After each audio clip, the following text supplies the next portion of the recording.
Ghana, the creative industry, through the years. And, you know, when the people realized that this was an African, they were looking for the lady. And when she came, she was speaking to me in the Nigerian accent. Hot Nigerian accent. For me, I had met a Nigerian sister. But this was a Jamaican. Born and bred in Jamaica, never been anywhere except Jamaica. Speaking Nigerian accent. Nigerian accent. And when I asked her, she has been watching Nigerian movies. She calls them African movies. So in her mind, all Africans speak like the way Nigerians speak. Because of the movies. See? Yeah. Now you ask Panji if the music industry is doing well. I beg to differ. I think that the generation has made us armchair musicians and karaoke musicians. Break it down. We just sit down, one man sits down and he produces 10 million albums with just fingers. No common sense. Just and he's gone. Fingers produce music now. Technology. Not this, and not people standing up and putting their spirit into it. Music is not only physical, it's also very spiritual. For me, right now, people are karaoke singers. They make the songs. They don't go on stage to play this live. And they sing over it. They are just, look at our superstars. Some of the superstars that Panji mentioned. I would be so embarrassed to go out there and mention them as our superstars. And this is not personal. They say, oh, there's a Ghanaian artist who is coming. Yeah, because I'm Ghanaian and I live in Trinidad and Tobago, I need to go see him. And then I go out there and there's a DJ standing somewhere and he's playing track 1, track 2. All these guys doing is hopping around and lip singing. I am embarrassed by that kind of stardom. You want to see more live? I want to see live. I want to hear your voice. I want you to prove. Always performs live. Yeah. Good. He's a great live performer. Beautiful. I give him that credit. Give him that. But today you will see this artist that is said to be a live performer. He performs here 1 live show and 2 million karaoke shows. Then he comes back to 1 live show. I don't consider these guys as live artists. How does it You affect cannot come and perform how does it affect the industry? 1 live show and then 6 trillion karaoke shows, and you want me to call you a live artist. For me, I think the art should be taken more Ghana, the creative seriously. industry, How through does the it affect years. the thing? The same sound that I'm hearing on the CD that I bought 4,000 years ago, the same sound that I'm hearing on the internet, I come and sit down there and you are jumping around. It's not treating the industry well. So you want to hear the live variation? I want to hear the you want Michael to see Jackson. drummers playing? I want to hear the Bob Marley. I want to hear the Ampedu. Live. Play it live. It's killing the music, and I think it's selfish. In the days when an artist will go out there and tour, like Ayisoba, he's one of the hottest touring artists. I was in France. This story, interestingly, so many people have told it. I was in France and there was a huge banner of Ayisoba. I looked at the thing, I said, wow, King Ayisoba. But in Ghana, how many people book Ayisoba to play, except in funerals and also wedding? And it's not to degrade him. He's my brother. I love him. And he is an artist that I love. But out there, look at Wiala, look at Ayisoba, and some other artists. I think that we should refuse to lip sync for the next 10 years. Nigeria and Ghana are karaoke nations. A lot of these artists who have huge names and they are making so much money on the internet and all that, buying big cars, some of who are even driving, flying jet planes and all that. I tell you, man, they are playing with the music. So keep it live. Play live. To the government. Yes, let's talk government. Which one has helped the music industry? I think that Rawlings was a musical president.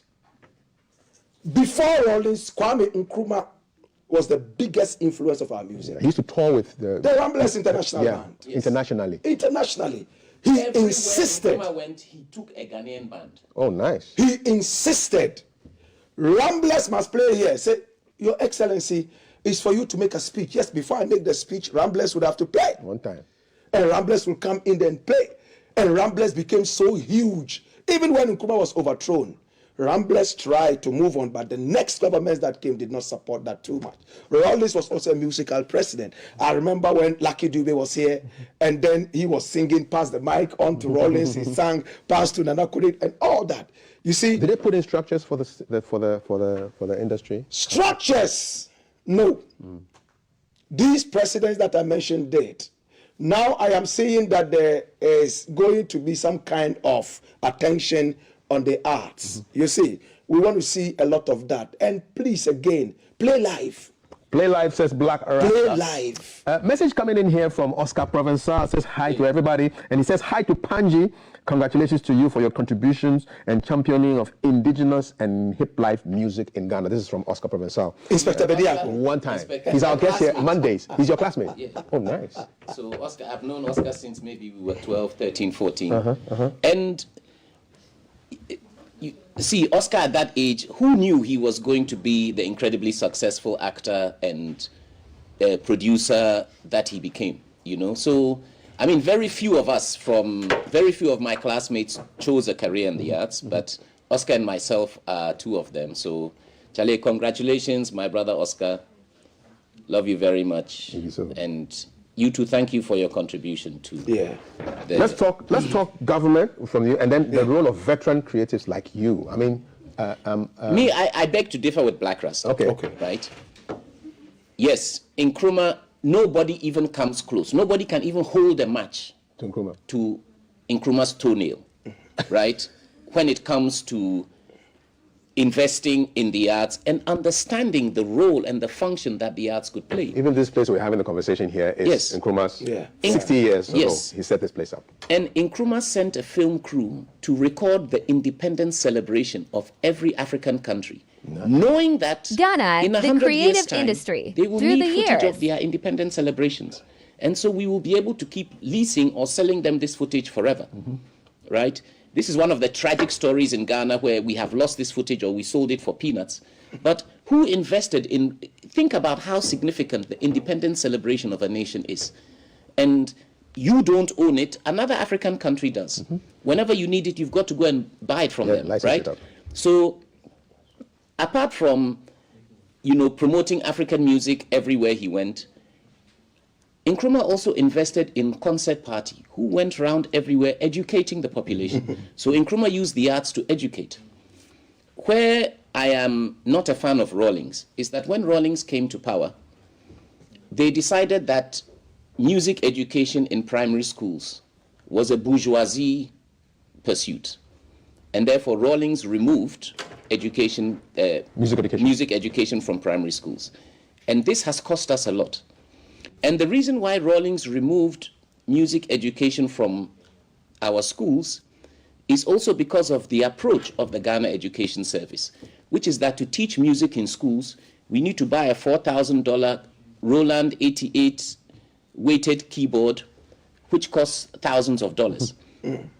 The moment the Ghana Education Service realizes that the kind of music education we need in our primary schools is our traditional music. It's cheap. There are thousands of practitioners. And when you take our traditional music into the primary schools, you are also taking history, you are taking our local languages, you are taking culture, you are taking morality, you are taking philosophy. All of these things are Wrapped up in this little thing that we call music. So if we want Ghana to progress, right, and we want to protect, for instance, now you go to primary school, we are still dealing with no vernacular, right? So a little child going to school thinks, my indigenous language is not connected to knowledge. All these little children must understand there is an incredible amount of knowledge in every language, in every culture, in every tradition. So how do we plant this in the minds of our children? We must take our local languages into the schools. If we are not going to take it through science and mathematics, then we must take it through music. And look at traditional music across Africa, right? It's even the griot tradition. Our history was it's just music that carried our history. So Rawlings took this out, but I think now under Mahama, we have the opportunity to take traditional music back into our primary schools by harnessing the existing resources. We don't need to go and buy expensive instruments from Europe or China or Japan. What we need to do is we need to empower the people who make our local instruments. Look, Frichua or cowbell or shekere or kologo or even a xylophone or panlogo drums, how much do they cost? They are all made locally. And invite Ayisoba to come and perform and teach them stuff. Listen. Yes. Or you. Look, when Ayisoba is touring in Europe, he goes into primary schools to Can you imagine? to teach them. Can you imagine? And I'm sure Wiyala, Lamisi, all them, they do all that stuff. yeah, all the tradition. Look, when I worked for a couple of years for the Arts Council in Britain, one of my primary jobs was taking African traditional musicians into primary Ghana, schools. the Because creative the British industry, educational through the system years. acknowledges or realizes that there is a method of teaching, right, which we have in our traditional music, which is, for want of a better way, monkey see, monkey do. If I play this, you to do it, right? You've learned.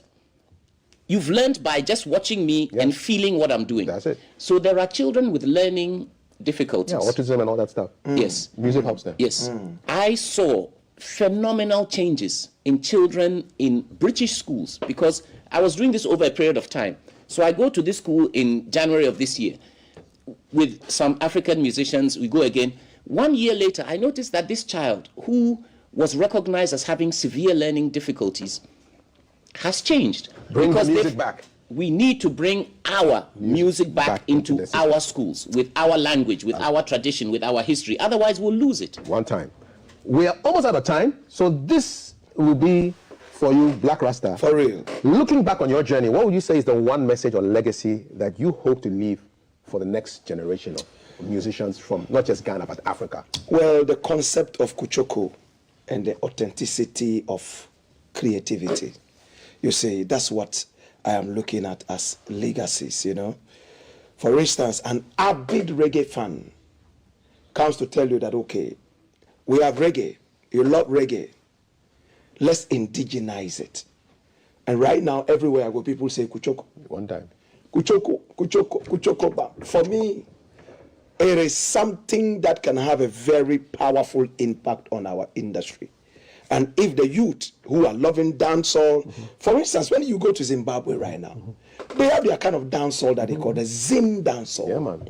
Indigenize the music. Indigenize it. They do not force themselves to speak some Jamaican patois. They speak their own languages and they push that. So like this interview, like for doing for PG Inside Street. From beginning to end, you see. You know, see. Yeah, it be so. Charlie, Panji, so this be your last question. If you could look back to yours and speak to your younger self, the younger Panji who didn't have so much hair and didn't know much about the world, at the beginning of your creative career, what would you have told that younger Panji? Don't be afraid. Don't be afraid. Because, you know, no matter how, you know, sometimes we have feelings or beliefs inside of us, but it goes against the grain of everything that is around you, right? And so you think, this can't be right, because if what I'm feeling is right, then everybody is wrong, right? And it's a very scary thought. And so rather than doing what you are feeling, the you creative think, industry, people are through not the going years. to accept this, or people are not going to embrace this because it's not what they know. It's not true. You know, don't be afraid. Whatever you feel as an artist or a creative person, try it. Be willing to work hard to succeed. But whatever you feel, because what I feel inside of me is God talking to me. So my understanding of God is the feeling inside me. If I try and steal Blakk Rasta's phone right now, before I steal the phone, I'll get some funny feeling inside of me, which is God telling me don't do it. I can choose to acknowledge that feeling, which is telling me not to do it, or I can ignore it. But that feeling will always come. As somebody who's killed people, every time before they kill somebody, they get that same feeling. You will think, oh, this man has killed 100 people. He doesn't feel anything. It is not true. So I've spoken to people who have killed a lot of people. Does the feeling that you get each time you kill someone change? And they'll tell you no. Every time before I kill somebody, I get the same feeling that I did the first time. I get the same feeling that I did when I tried to go and steal 2 CDs from my mother's handbag when I was 5 years old. That voice, I think, it's not a voice, it's a feeling. Is God telling us what to do? the creative So industry, if I feel something in my heart, I feel something in my soul. It's God telling me to go and do this. And we are afraid because we're afraid of God. I say fear God, fear God, fear God. And so we fear the voice inside of us. But we can't afford to be afraid of the voice inside of us. That is God talking to us. So I believe God talks to every human being in this world through their feelings, right? And I would tell my younger self, trust the God that you feel inside of you. Don't be afraid. Don't be afraid of it. That's really what, and we look back and, to somebody, I might have been a courageous artist, but I could have been 10 times more so. I was also racked with fear. Yeah. So don't be afraid. Don't be afraid. Panji, thank you so much. Blakk Rasta, I'm going to put you on the spot. Blessed. I miss your intro. Ghana, the creative industry, through the years. But it's the light is in the Lord, and in this land I see I declare sunrise and sundown. Him I go there like a tree planted by the rivers of water that bringeth forth fruit in the season. Him live never our wither, and whatsoever him do shall prosper. Let the people of the Most High God say, Joy!